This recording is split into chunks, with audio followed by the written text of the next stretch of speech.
Hoy vamos a hablar de las teorías políticas de la Edad Moderna. Vamos a hablar concretamente de Maquiavelo, que es un autor que escribe en el siglo XVI. La corriente cultural que domina Europa en esos siglos, en el XV y el XVI, es el Renacimiento. Entonces, Maquiavelo se considera entonces un autor del Renacimiento. Escribe una obra que se llama El Príncipe. Y entonces su teoría se califica de realismo. Realismo político de Maquiavelo es el título que os he puesto en los apuntes. A Maquiavelo se le considera el padre de la ciencia política porque separa claramente la ética y la política. Es decir, hasta entonces se consideraba que el rey, el príncipe, el gobernante tenía que guiarse por principios morales, por los mismos principios morales que ha de guiarse todo ciudadano, pues también debía guiarse el rey, el príncipe. Maquiavelo cree que el príncipe no puede estar sometido, digamos, a esos condicionamientos de la moral, y para dominar el Estado, para dirigir el Estado, para controlar, muchas veces tiene que hacer cosas, digamos, que van contra la moral, contra la moral. De manera que por esta razón se le considera el padre de la ciencia política, como si se hubiera independizado. La política se independiza de la ética o de la moral. Vale, ya os he dicho que su obra se llama El Príncipe, la escribe en 1513, me parece que por ahí.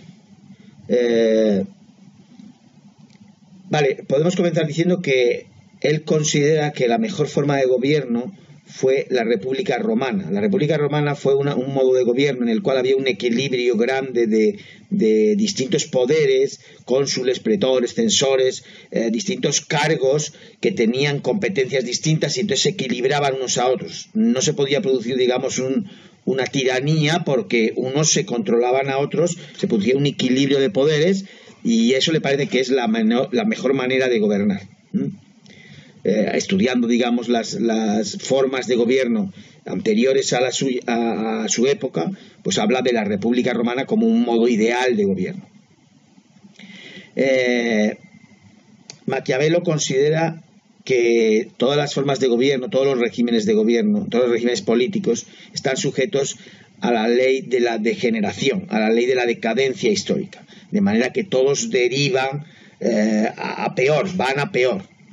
Entonces, basándose en una clasificación clásica de Aristóteles, una clasificación que había hecho Aristóteles, pues él dice que todas las monarquías derivan en tiranías, todas las aristocracias derivan en oligarquías y todas las democracias derivan en demagogia. Vale, esta clasificación es una clasificación que hizo Aristóteles dependiendo de cuánta gente gobernara, si gobernaba unos pocos o muchos, es decir, si gobernaba uno sería una monarquía, si gobernaban unos pocos sería una aristocracia y si gobernaban muchos sería la democracia. Vale, pues estas tres formas de gobierno de las que Aristóteles hablaba, monarquía, aristocracia y democracia, serían las formas de gobierno rectos. Según Aristóteles, eran las formas de gobierno rectos porque eran los regímenes en el cual se buscaba el bien común. Es decir, el monarca gobernaba uno solo, pero gobernaba buscando el bien común. La aristocracia, como forma de gobierno, era el régimen en el que gobernaban unos pocos, pero buscando el bien común. Y democracia sería un régimen político en el cual gobiernan muchos, pero gobiernan buscando el bien común. Vale, pues Maquiavelo lo que señala es que todas estas formas derivan en formas corruptas, formas corrompidas, formas perversas, desviaciones que ya había señalado también Aristóteles, que son de la monarquía degenera en tiranía, que es el gobierno de uno, pero para su propio interés, es decir, para su interés particular. Eso lo llama tiranía. La aristocracia, el gobierno de unos pocos, degenera en oligarquía. Óligos significa pocos. Entonces el gobierno de unos pocos, para su beneficio personal, pues es la oligarquía. Y democracia es el gobierno de muchos, que degenera en demagogia, que también es en interés de unos pocos. Es el gobierno de la demagogia. Sabéis que tiene que ver con eso de engañar al pueblo con el lenguaje y hacerle creer que se gobierna en su favor y tal, pero no es así. Bien, pues Maquiavelo habla de las ciudades de su época, de los regímenes que existían en su época. Entonces él considera que la Italia de su época está corrompida, es un régimen corrupto, y piensa que la única manera de regenerarlo, la única manera de mejorarlo sería que gobernara uno solo con gran poder, con mucho mando, y pudiera otra vez volver a regenerar Italia. O las repúblicas italianas, porque son muchas, todavía no existe Italia como un único país, son ciudades, reinos que se gobiernan, que son independientes unos de otros y que están a veces en constante guerra unos con otros. Vale, pues los principios que deben inspirar al príncipe son dos, y son mantener el orden social. Ese es uno de los objetivos, mantener el orden social, conseguir que exista un orden que digamos permita que los ciudadanos convivan y vivan y tal, pero luego también conservar el poder. Es decir, hay que velar por las dos cosas: mantener un orden social y conservar el poder, que nadie te quite el poder que tienes. El rey, el príncipe, el gobernante tiene que luchar contra todos aquellos que le quieren desbancar del poder. Vale, la palabra maquiavélico en el diccionario de la Real Academia está definida como astuto, engañoso. Astuto, engañoso. Bien, esta palabra tiene este significado, o sea, ha adquirido este significado la palabra porque Maquiavelo considera que el príncipe tiene que moverse con mucha astucia.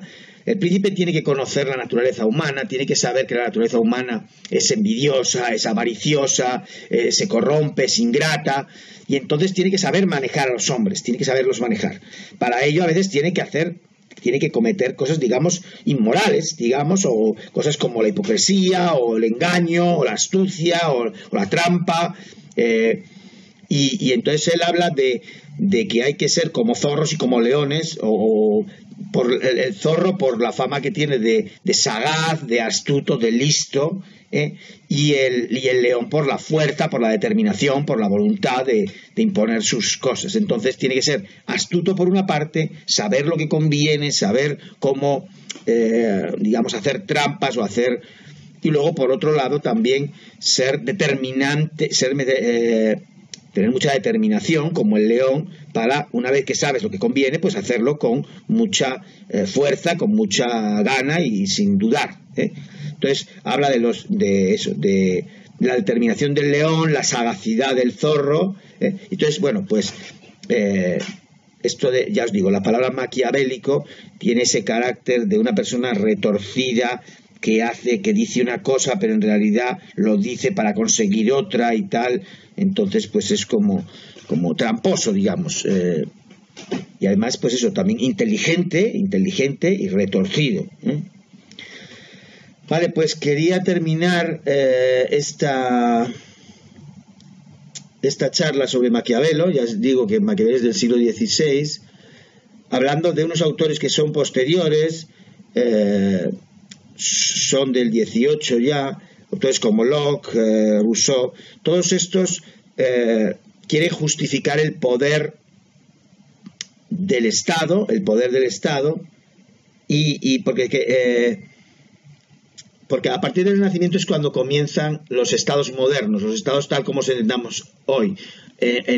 Anteriormente habían existido estados medievales, ¿no? Estados medievales donde había una especie de sumisión al rey, al monarca, y entonces en el Renacimiento comienzan los estados modernos, que digamos se va superando la Edad Media, el carácter de sumisión que había al monarca medieval, y entonces, bueno, pues hay que justificar por qué hay que obedecer al monarca,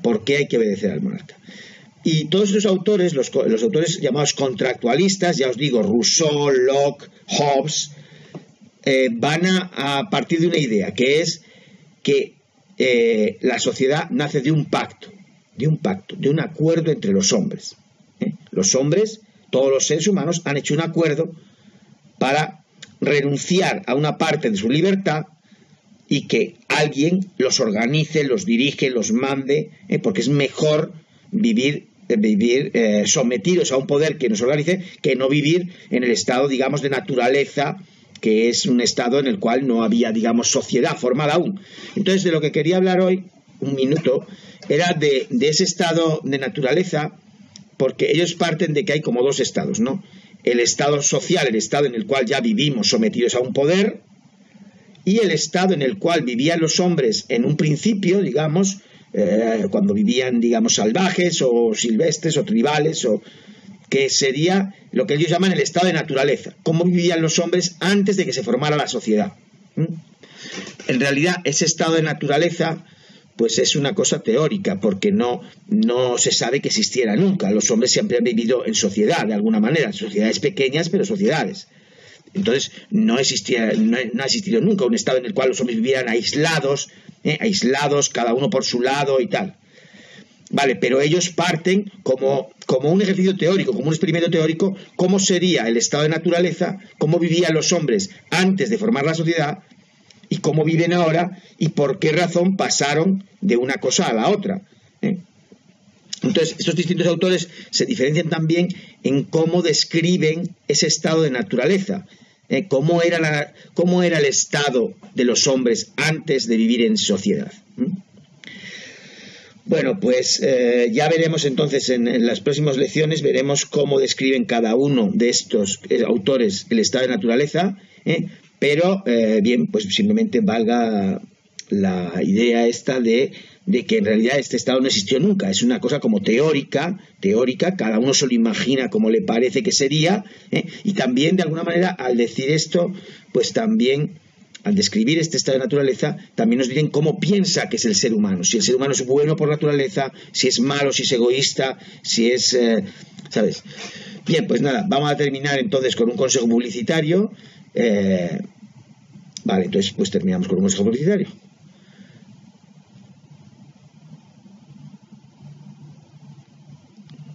¿Quieres seducir a un compañero de tu clase? ¿Quieres enamorarle? ¿Quieres que se rinda ante ti y caiga en tus redes de amor? Vale, utiliza las trenzas integrales, las trenzas desde la raíz del cabello. Solo tienes que colocarte delante de él en una clase, haciéndote estas maravillosas trenzas que van desde la raíz del pelo hasta el final, y verás cómo este compañero no puede menos que caer rendido ante esas maravillosas trenzas. Quizá suspenda las matemáticas, que es la clase en la que estás delante de él, porque no se pueda concentrar y esté todo el tiempo mirando tus trenzas, pero seguramente lo has conseguido enamorar para siempre. Ya sabemos,